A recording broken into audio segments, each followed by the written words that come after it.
Балалар, саламатсыздар ма? Так, бірінші мына есепті шығарып бастайық, иә.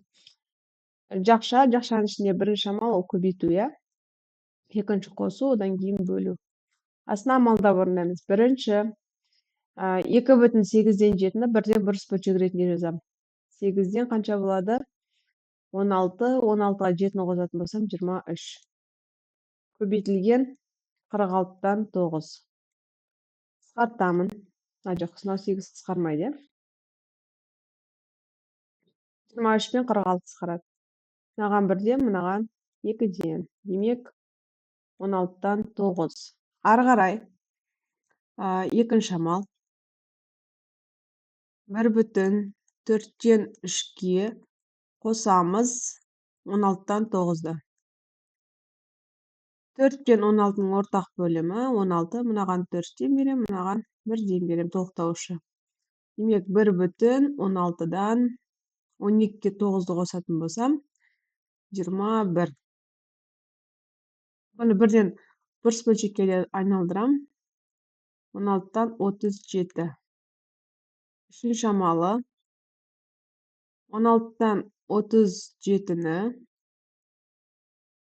бөлемін. 96-дан 37-ге. Бөлудің қасиеті бойынша бірінші бөлшекті жазамын. Екінші бөлшекті кері бөлшекке айналдырамын. Бірінші бөлшек жазамын. Көбейту қоямын. Екінші бөлшекті кері бөлшекке айналдырамын. 37-тен 96. Так, 37 мен 37 қысқарады. Мынаған 1-ден. 37 мен 37-ге. 16 мен 96, так, 16-ға қысқарады. 16-ға 1-ден 96 бөлгенде 6 болады.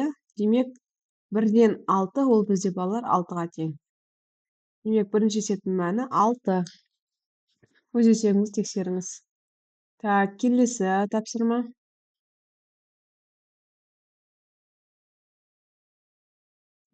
Так, бұлай тұра берсін. Келесі тапсырма. Жақшаның ішін орындаймыз бірінші. Так, бірінші азайтып аламыз міне. Бірінші амал дейін, екінші амал, үшінші амал. Немесе мына үшеуін бірден қосуға болады. Мақұл, бөлек-бөлек орындайық. 4,5-тен 3 минус 3,15-тен 7. Ортақ бөлім бізде 15. 15-ті 5-ке бөлем 3, 15-ті 15-ке бөлем 1.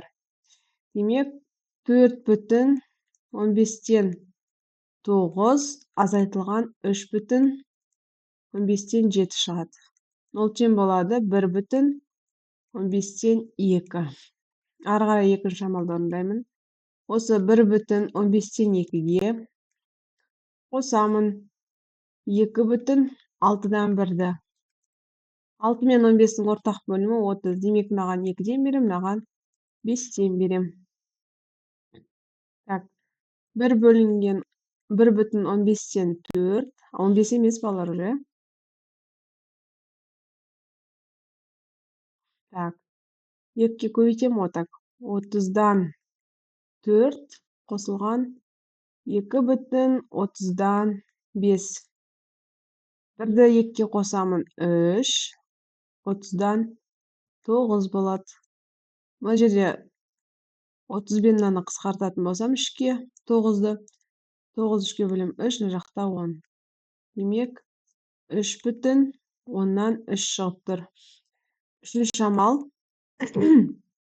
3,10-нан 3-ті бөлемін 5,2-ден 1-ге.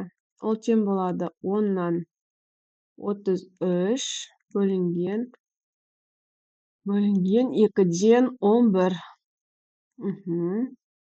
2-ден 11 қақтан шығып береміз. 2-ді 5-ке көйтіп 1-ді қосамыз. Бірінші бөлшекті жазамын. Көбейту қоямын да, екінші бөлшектен орнын ауыстырамын. Так, 1-ден 5-тен 1-ден 3-тен. Демек, 5-тен 3 шығады жауабы. Так, түсінікті деп ойлаймын. Амалдап орындадық. Так, енді үшінші амал.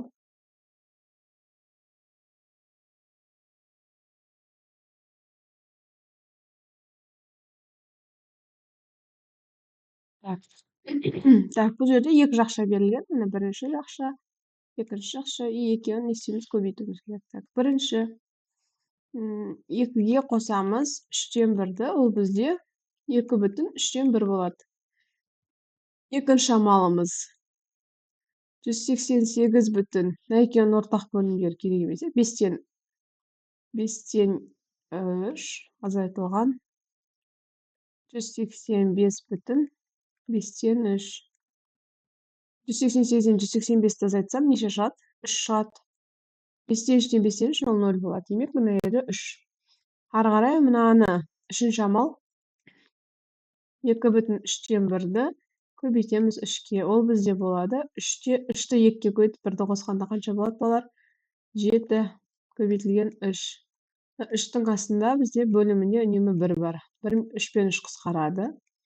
Демек, сізде 1-ден 7. Ол бізде 7-ге тең. Жеңіл есеп екен, балармен. Так.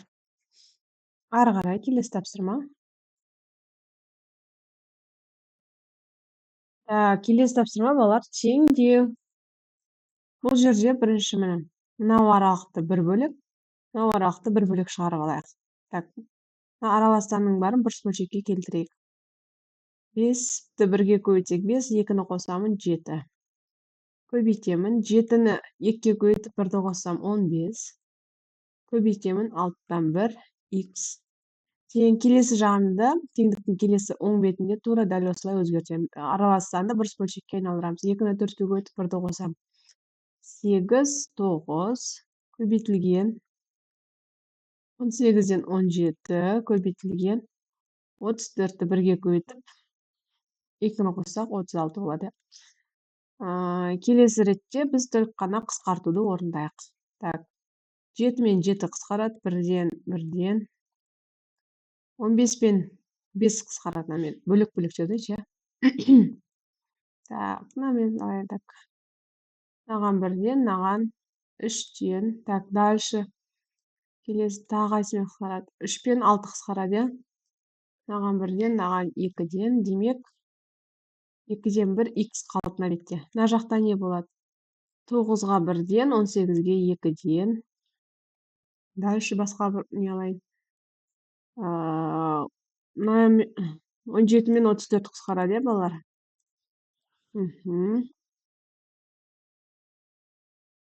Тағы да не қысқарады? 2 мен 36 қысқарады. Демек, біз бөлімінде неше 2 тұр? 1, 2, 3. Барлығын көбейтсек бізде 6 болады, е? Демек, мына жақта 36 бөлімде 6. Ол тағы қысқарады. Наған 1-ден, наған 6-дан. Дұрыс қысқарттым ба?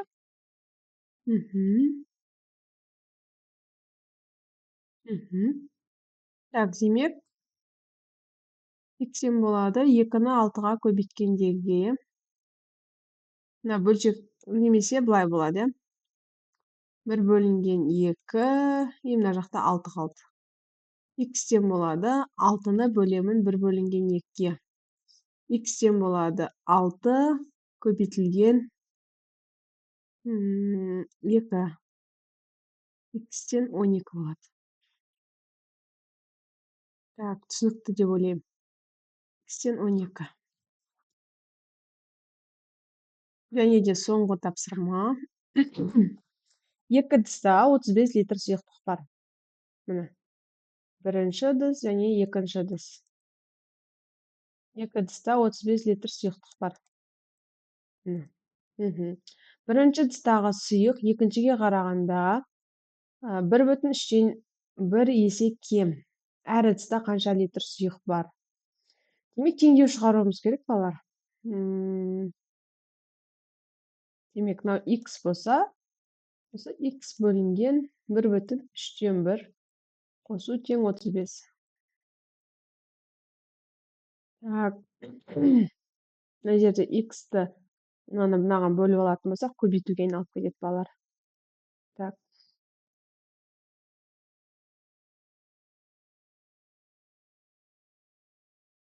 Қалай өзгертсем болады? Анда көбейту.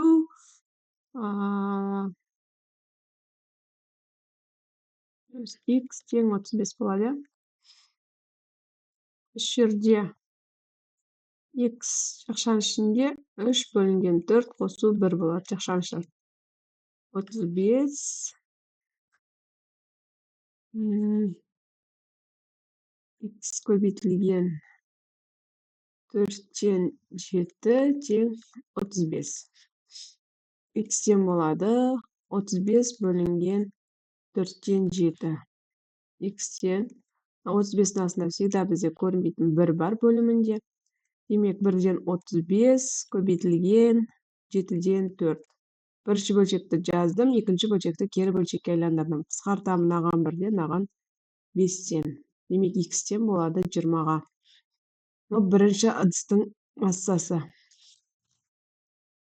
Так, birinchi ыдыстын массасы 20 болотун болсо, мынау 20 болотун болсо, birinchi ыдыс 20 болотун болсо, экинчи ыдыс автоматом 35тен азайтамын 20-ны 15 болот. Мына менин жабап.